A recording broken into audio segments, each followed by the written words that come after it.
Hey there everybody, how you doing? Are you having a good week? I hope you're having a good week. I hope that you're getting a lot of things done, and I hope that you're having some fun too.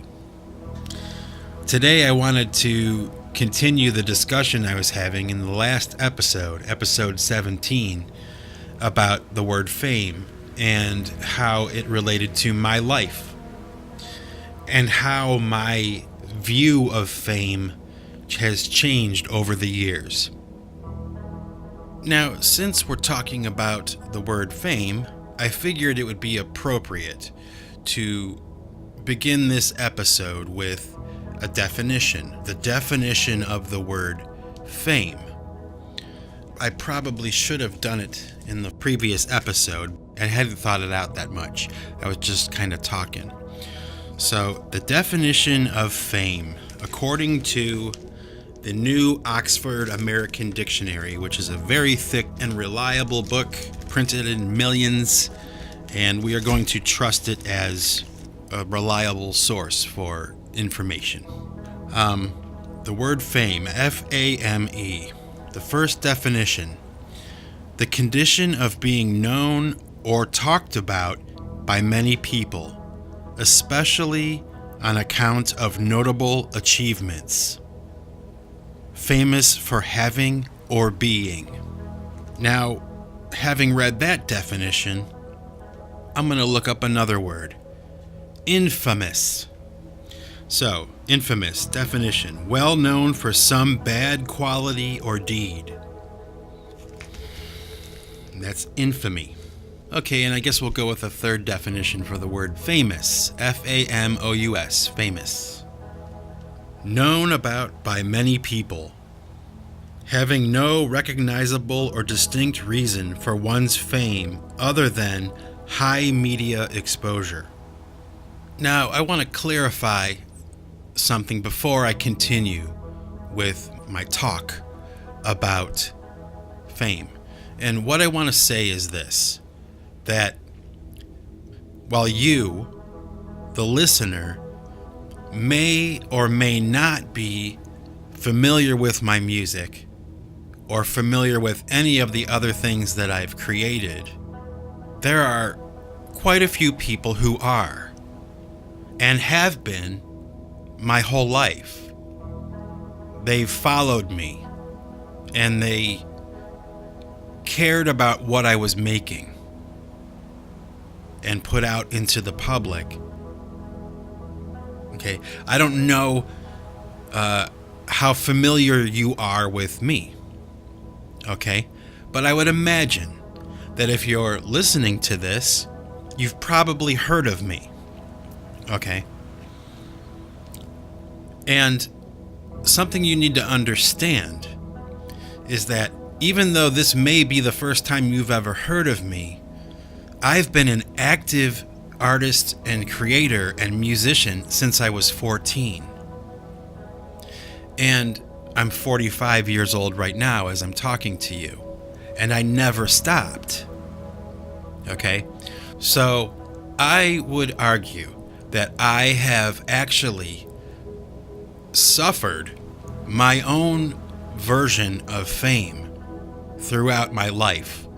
Granted, it's on a very small level. At times, it's gotten bigger at certain times, and it's gone back to where it was. I never really seemed to pop, but all of the projects that I've been associated with have enjoyed some kind of success in the public domain, okay? And that's a blessing, and that is something that I'm very, very, very grateful for, but it's true. Every project since I was 14 years old, up until now, has enjoyed a certain amount of success in the public domain. So, my name and my music and all the different things that I've created at one point or another were in the public domain or are in the public domain, and they're accepted by other people as good or of a certain quality and worthy of paying attention to. Okay? And like I said, I'm very grateful for that, because I really do feel that although not everything I've made has been really great, the majority of the things I've made have always been at least at a certain standard of quality.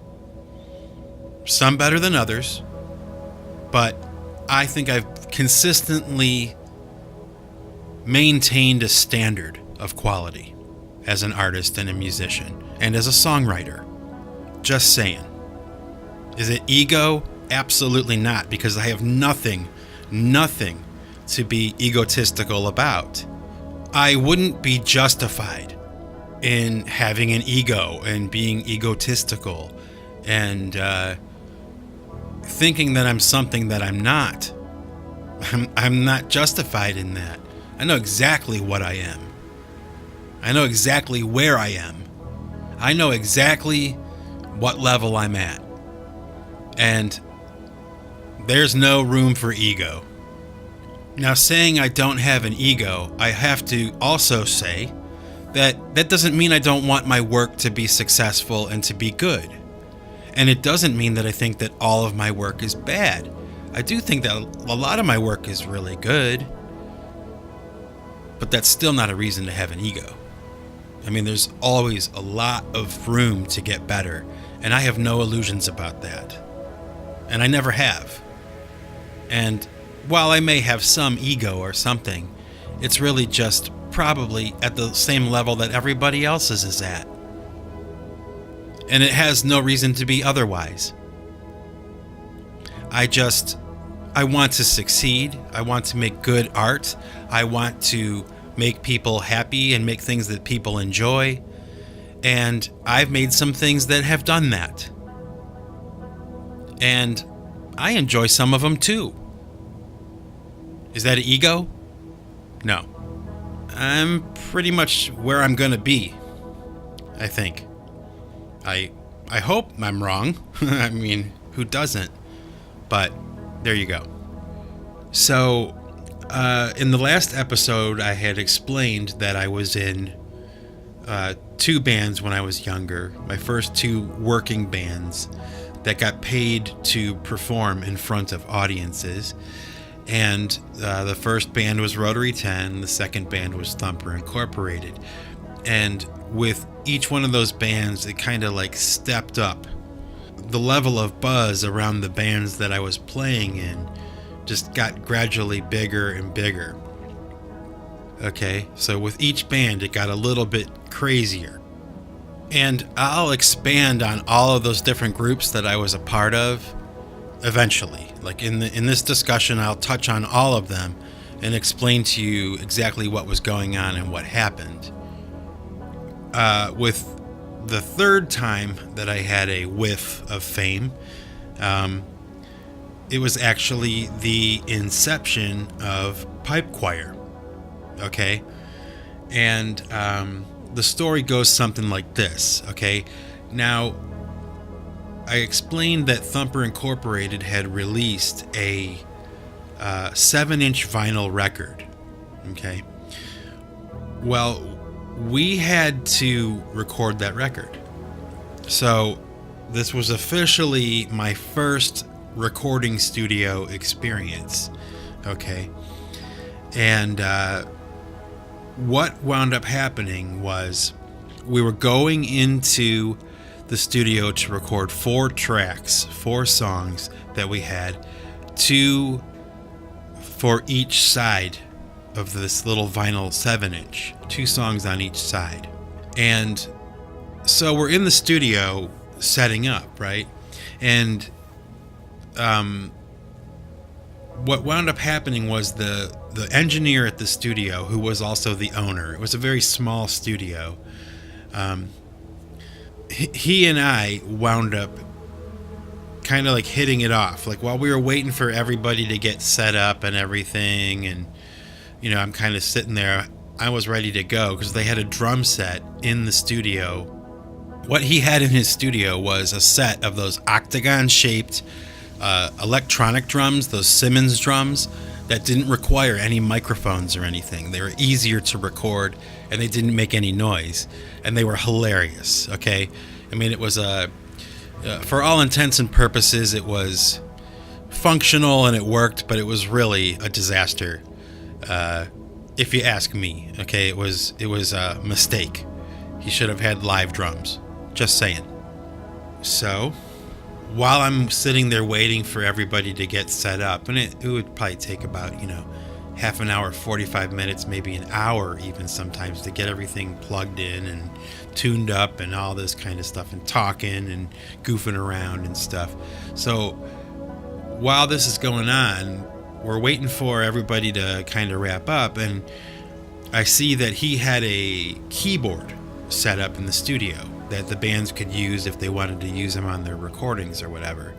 So I go over to this keyboard while everybody's kind of setting up and whatever, and I start playing around on this keyboard. And I was just kind of like goofing around, just ad-libbing,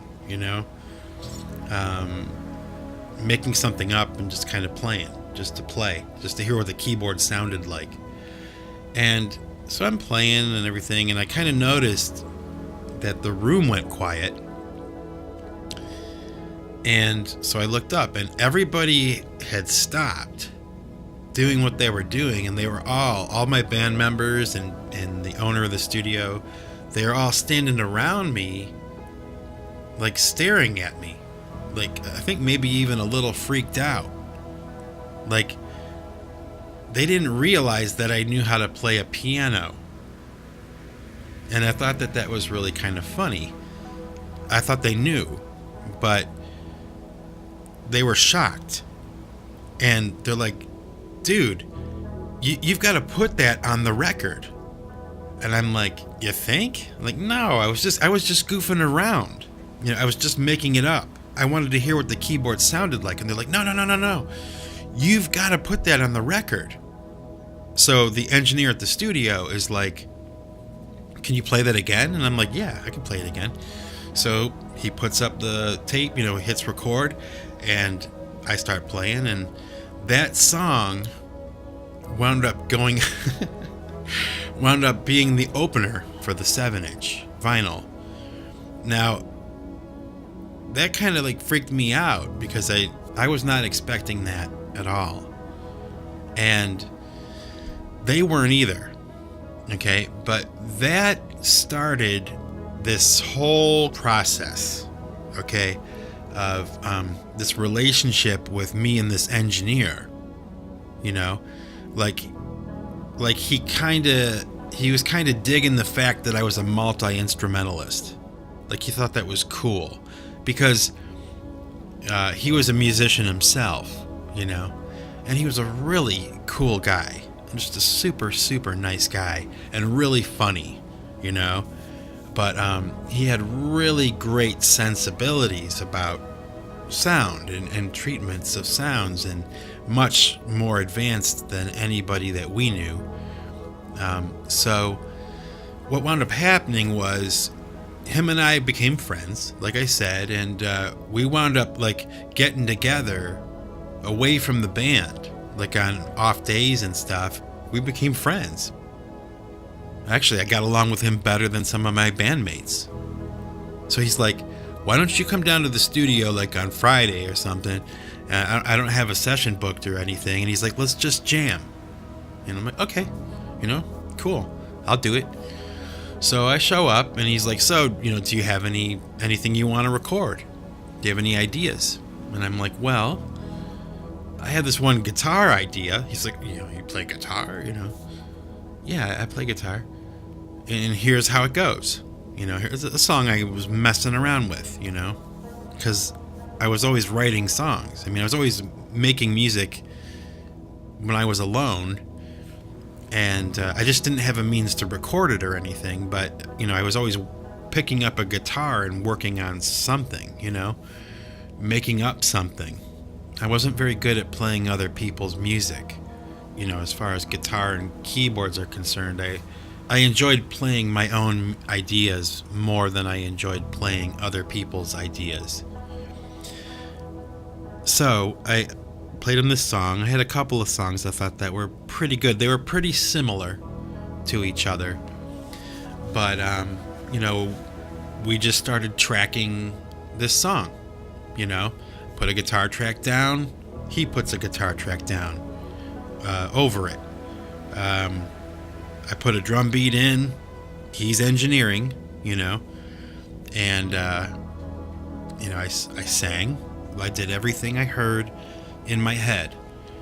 And it was the first time I had an opportunity to do that, you know, to make up a drum beat and play it, and then play my guitars to that drum beat, you know, and then sing to that guitar and drum beat, and then put in keyboards and play bass and, you know, all that kind of stuff.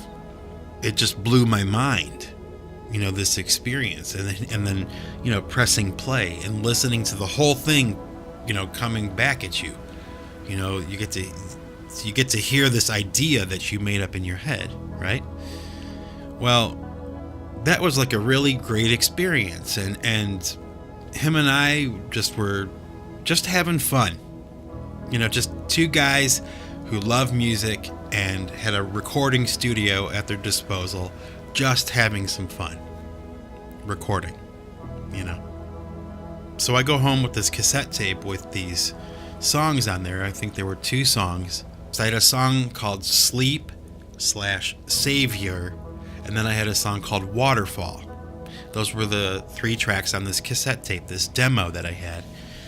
And one of them was kind of like, had like a little intro part that I was considering it to be like a separate kind of song. It was, even though it was short, and it flowed right into this other song. And then I had a third idea, which was very similar to the first one, you know. They were all very similar. They were all written in the same key. They were all written at the same time, you know. And so anyway, I go home with this cassette tape. And I thought it was cool. It sounded okay. You know, it was just a fun experience. And I had a girlfriend at the time. And she was with me while I was playing it. And she just was staring at me, you know, like kind of like confused, you know, looking at me, listening to the song, looking at me, listening to the song. And she didn't even say anything, okay? She pressed stop and she grabbed the tape and she took off. And she went and played it for all of her friends. Like, she went that moment and went and played it for a bunch of her friends, and everybody started to freak out. Okay? Now, I couldn't really figure out why, because to me it was just kind of like an exercise. It was just a fun thing to do. But this song that I recorded went crazy. Okay? And from that came this huge wave of attention, okay? And what kind of sucked was, at the same time, my band members were kind of like uncomfortable with it. And they were not jealous, but they were like, there were sour grapes. You know, they weren't supportive and proud and happy. They were kind of like snubbing me, you know? So with this music that I had made, I was kind of like on my own. It was out of control. Like, I guess I should explain that at the time in Thumper Incorporated, you know, I was the guy who was making all the phone calls, setting up the gigs, setting up the photo shoots, like doing all that kind of stuff. I mean, I didn't do all of it, but I did most of it, okay? And I was on the phone with record companies and management companies and public relations firms and all these different kinds of industry people, you know, trying to push my band, you know? So I was on the phone all the time, and I was, you know, my address book was filled with phone numbers of industry people that I had established relationships with. And so I was working on behalf of Thumper Incorporated. And after this recording was made, I started to push that as well. So I was pushing both projects. I mean, I had been working hard at pushing Thumper Incorporated, and now I was just simultaneously going to push my side project. Okay? And it was because of that effort, I found myself in a situation where these two bands that I was involved with were going neck and neck. They were actually competing with each other, which in hindsight was probably a mistake. But, you know, you got to push what you got. I mean, you got to try to make it happen, right? And that's what I was trying to do. But it didn't mean I cared less about Thumper.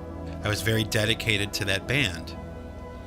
But I think it started to stir up tension between my bandmates and myself.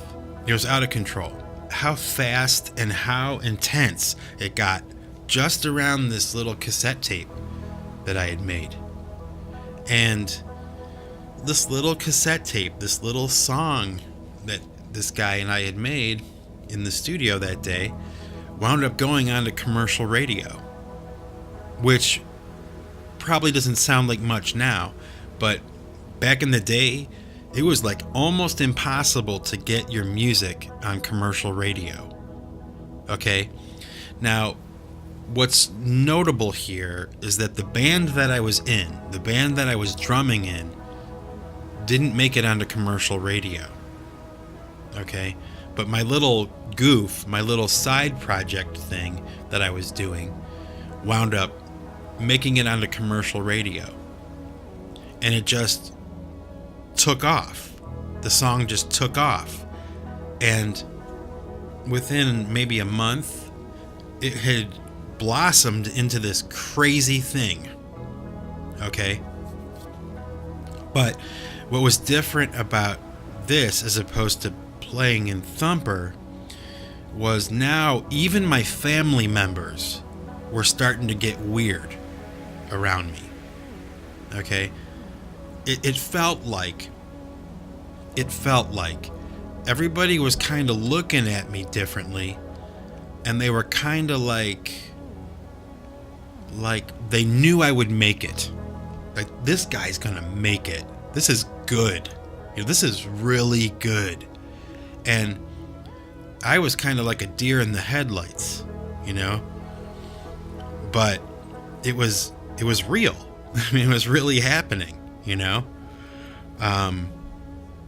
And that little cassette tape, okay, that little cassette tape sent me to New York City to shop it to record labels. And I was sitting down with Warner Brothers, Atco East West, Imago Records was one of the labels I talked to, Roadrunner Records I met with, TVT, yeah, that's right, TVT was one of them. There were like 5, maybe more, I think there were 5 record labels that I literally went to New York, sat down with somebody, they listened to my music, we talked about things, and I did actually have interest. But here's what my major dilemma was, okay? While my song was good, I didn't have a band. And I didn't have the resources for follow-up material to hand off to these record companies. And that was really kind of what they needed.